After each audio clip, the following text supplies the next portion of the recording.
Hello, good afternoon. It is December 17,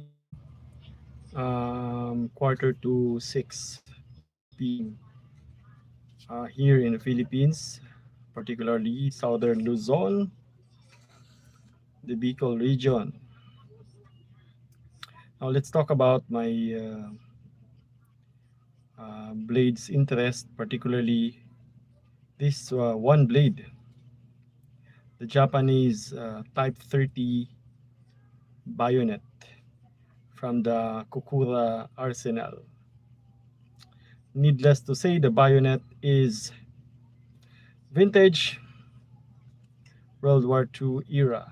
Here's the bayonet. If you want a closer picture, you might want to check my page in Facebook, which is devoted to Bicol blade sculpture. What else? To the outdoors, martial arts, particularly Cimarron fighting arts. Also prepping and survivalism, farming, camping, off-grid lifestyle as per survivalism. You might want to check the photo of this bayonet. By the way, I'm Jason, your host for Hagbayon Channel, this small YouTube channel. I am an entrepreneur, college instructor, writer, rock guitarist, martial arts enthusiast, and also a practitioner, outdoorsman, and a prepper and survivalist in philosophy and in practice. Going back, this is a Japanese Type 30 bayonet from the Kokura Arsenal. So I really love this particular item. This is part of the Cimarron Arsenal, my collection of blades. The blades that I keep for possible use when I do make papers and I write articles and do lectures on Bicol blade sculpture, etc. Now this blade is still complete with iron scabbard, the so-called leather frog handle, and killion. So I got this in this condition at a very reasonable price, from a fellow blades hunter, um, and a fellow enthusiast, World War II enthusiast, World War II artifact enthusiast. Still with its natural patina. I did not tamper with the patina. Yeah, still, got this as is, and there's even a dent in this area, which is a sign that this particular item was used during the theater of war, during the Pacific theater of war. So apparently this item saw combat. And iron handguard, iron scabbard. I don't know what type of wood was used for the handle. Maybe we have to ask our resident Japanese blades and World War II cosplayer. World War II player, uh, Taro Nakamura. So Taro Nakamura, regards, shout out. By the way, Taro helped me in acquiring this particular blade. He helped me in, uh, you know, figuring out if this is indeed legit. So let's Got the blade. So I love that sound. The sound that it makes here. Hmm. I kept the patina. I did not polish or sharpen it to, of course, maintain its value. Killion handle. The mechanism for the lock, I think, still works.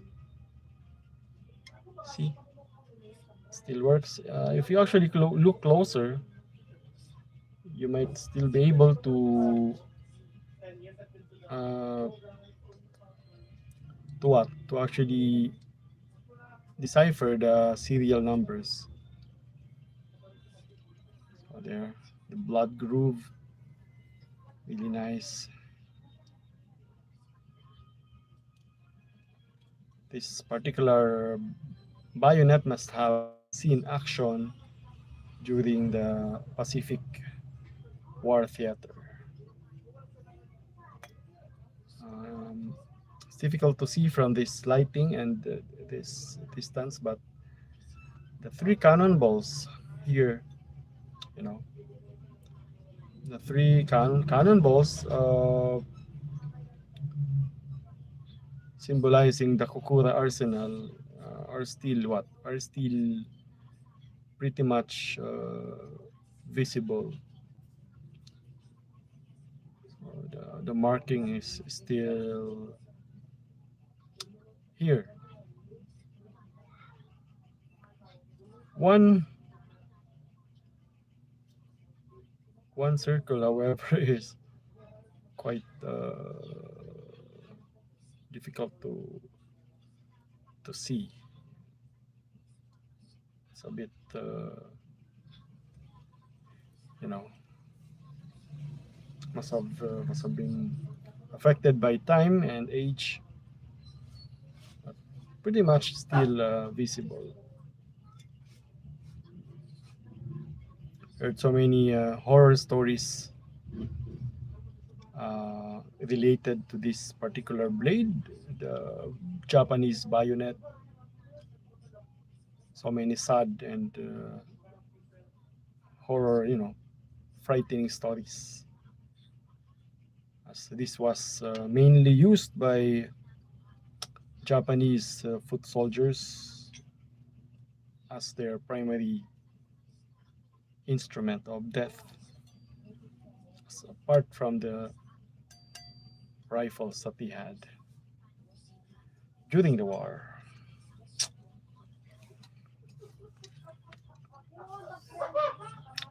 Iron scabbard with leather frog. Yeah, according to Taro, it's very difficult to find an Arisaka rifle bayonet in good condition like this one. So quite difficult.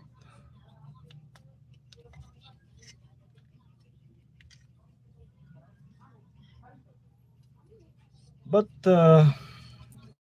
it's a bit damaged, but as it is, good enough. It's good enough. Actually, this is my only World War II era bayonet. I have another bayonet, but it's actually a remake of the M1 bayonet. Just had it fixed. There. As I said, this item is from the Kokura Arsenal based on the marking. The three cannonballs, you know. I did not polish or sharpen this to maintain the value. Now the question now is why acquire something like this if you are a Bikol Blades scholar or researcher, architect, builder? Well, number one, it is actually related to Bicol history and Bicol Blades culture. That's one reason. So why acquire it? Because it is related to Bicol Blades culture in history. anything related to the history of Bicol ought to be part of Bicol Blades Gallery. Well, including the mm, the Southern Crease or the Moro Crease.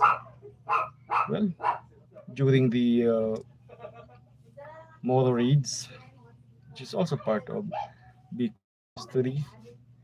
Of course, the Japanese katana is also part of the of Bicol history because of the Japanese occupation, and of course the Spanish saber during to Spanish regime. American made blades, American bayonets, and I don't have an American World War II bayonet. I don't have a M1 Garand bayonet though, but supposedly it is part of Bicol Blades culture, American bayonet.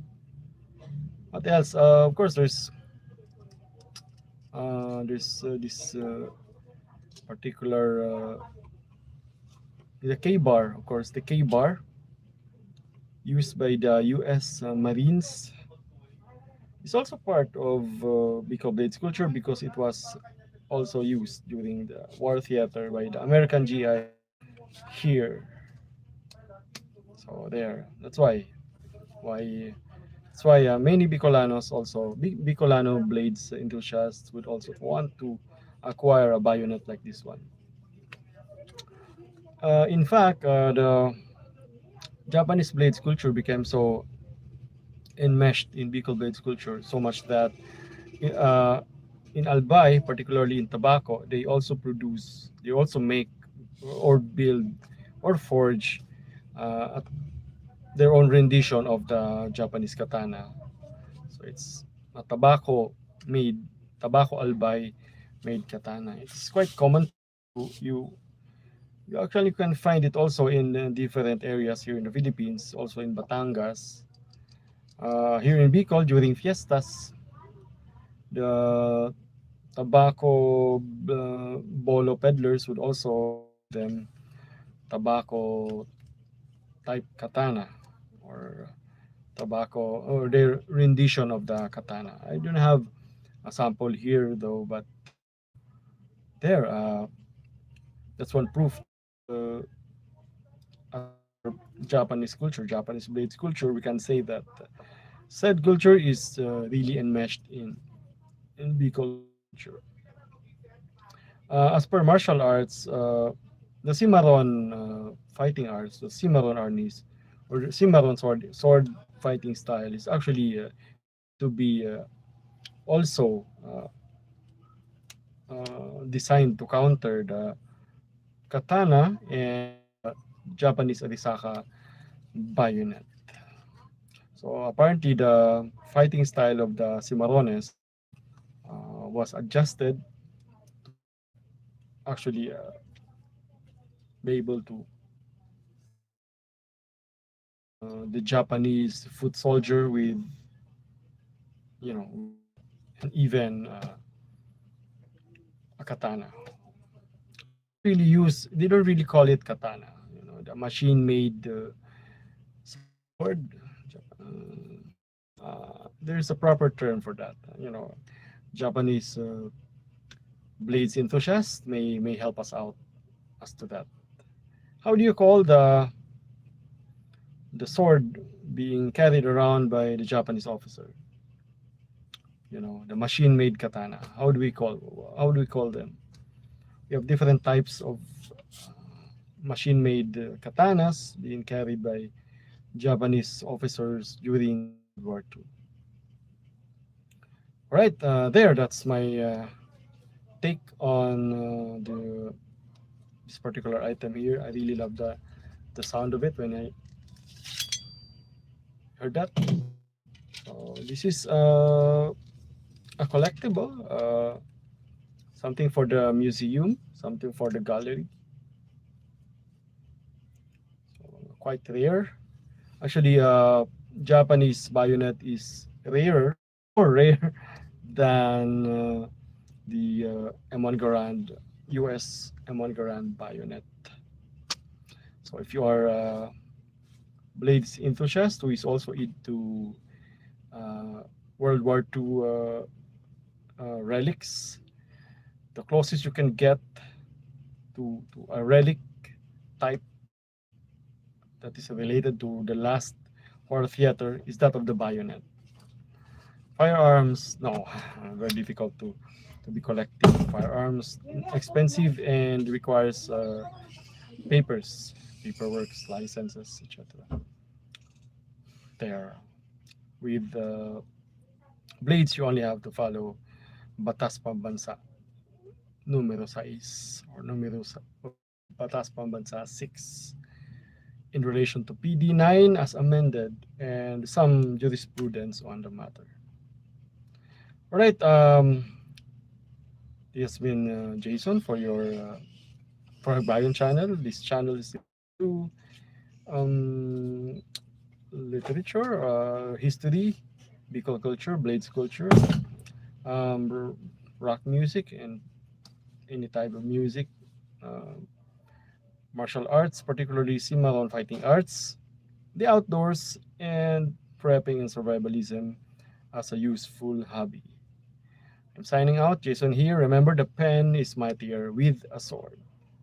Thanks for watching. Merry Christmas. And hi there, uh, Manay Hinupa channel.